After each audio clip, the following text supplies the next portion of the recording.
তো মুন্ডুদের তরফ থেকে তোমাদের সবাইকে শুভেচ্ছা। তো এখন প্রায় 3টের মতো বাজে। তো এখন আমি খাবো। চলো তো আগে শেয়ার করি কি আজকে রান্না বান্না হলো। তো প্রতিদিনের রান্নাটা তোমাদের সাথে শেয়ার করি। চলো আজকে রান্নাটাও শেয়ার করছি। চলো প্রথমে ভাতের দিকে যাওয়া যাক।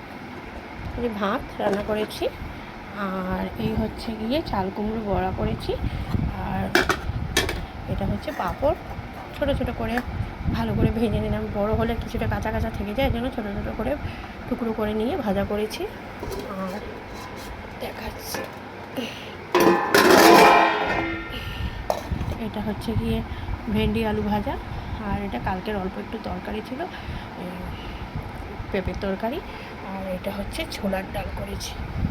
আজকেও নিরামিষ, কারণ কালকে একাদশী করেছিলাম, এবার শুনেছি একাদশীর পরের দিনও নিরামিষ খেতে হয়। তো ভিডিওটা ভালো লেগে থাকলে সবাই লাইক কমেন্ট শেয়ার করবে। টাটা।